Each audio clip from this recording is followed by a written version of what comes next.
สบายดีสบายดีตอนนี้เราก็มาอยู่ที่สวนเรามาปลูกมังเดือย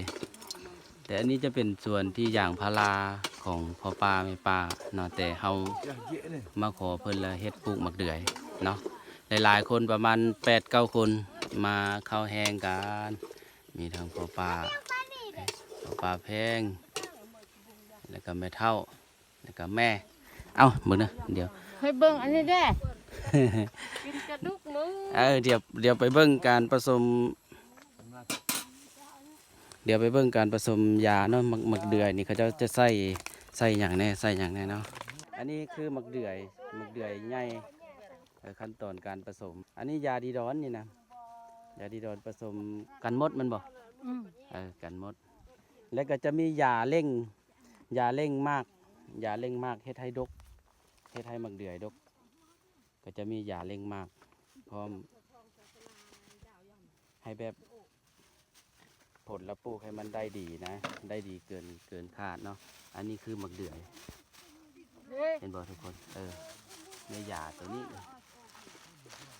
อันนี้ยาเร่งมากเนาะกันหนูป้องกันหนูพร้อมเลยถือว่าครบเลยเฮาบ่ย่านผลละปลูกของเฮานี่มันเต็มร้อยแน่นอนเนาะบ้านน้ำท่วมเมืองลำบากนครหลวงพระบางหรือแขวงหลวงพระบางข้าเจ้านิยมปลูกมักเดือยกับสาลีแต่ว่าเฮาสิมาทดลองปลูกมักเดือยกันซะก่อนเนาะปีนี้ลองปลูกมักเดือยกันซะก่อนว่าจะเป็นได้ใดว่าผลตอบรับหรือว่าได้กำไรดีบ่อันนี้ไม่เท่ากำลังค้นหลังจากที่เฮาพ่นน้ำยาดีดอนใส่เนาะแล้วก็เอาปุ๋ยเร่งใส่ปุ๋ยออกมากหลังจากนั้นแล้วเขาก็ไปปลูกนี่เขาเจ้าจะเอาอันแวกตัวนี้เลยนี่เอาแบบซับจังซี่เนาะซับแบบนี้แล้วก็ใส่ประมาณนี้แกงดูกหมูแม่ครัวก็มี แม่ครัวน้ำท่วมเหนือสีดยาตัวนี้มันโอ้คักขนาดเลยเบิ่งตายคักดีแล้วเขาก็ปลูกไปตามตัวนี้เลยเนาะเพราะว่ามันบ่ได้แข็งเดี๋ยวนะมันอ่อนมีแต่เขาเคี่ยแล้วก็ปลูกได้เลย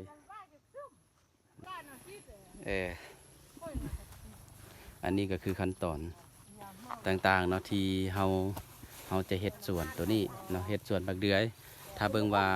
ปีหน้านี้ผลตอบรับน้อยหลายเพียงใดเนาะปลูกมักเดือยนี่เนาะเดือน12นี่เก็บเกี่ยวได้หลังจากเก็บเกี่ยวเข้าน้ำเรียบร้อยแล้วก็มาเก็บเกี่ยวมักเดือยเนาะแต่ถ้าผู้ใดเฮ็ดสาลีก็แม่นไว้ได้น้อยนึงเนาะพร้อมกับเดือน10เดือน11ลาวก็สามารถเก็บเกี่ยวได้เนาะขอบใจเด้อสำหรับทุกคนที่ติดตามรับชมตั้งแต่ต้นจนจบพบกันใหม่คลิปหน้าเด้อตอนนี้เดี๋ยวแฟกเองจะเฮ็ดเรียกก่อนไปปลูกมักเดือยเนาะ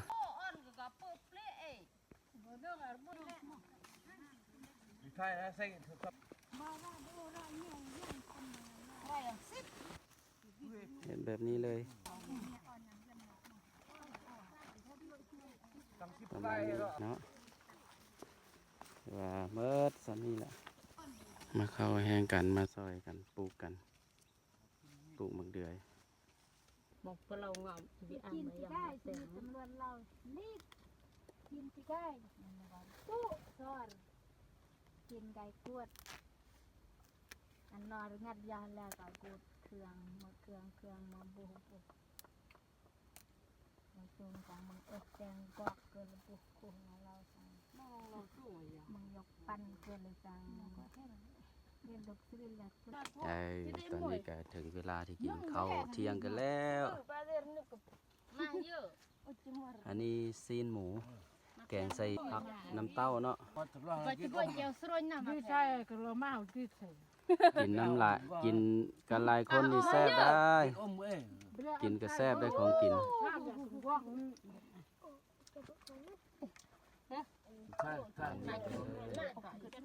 โอ้ยเวียดยอดเลยกินกันหลายคนแซ่บบ้านนี่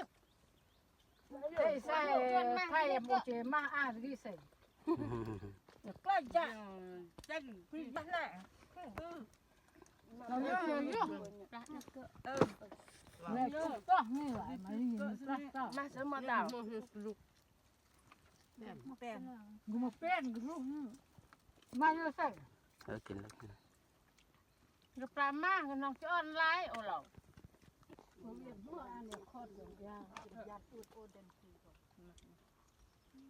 สองพาเข้า Cái đồng mờ mang gần chân lấy cái đồng mờ mang không cái gì.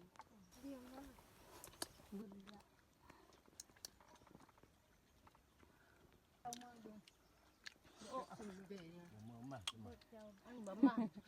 จนเราไม่บาขึ้นมาเด้ง vì là phía khi mà đi mà à hiểu sầm quê sầm phút đấy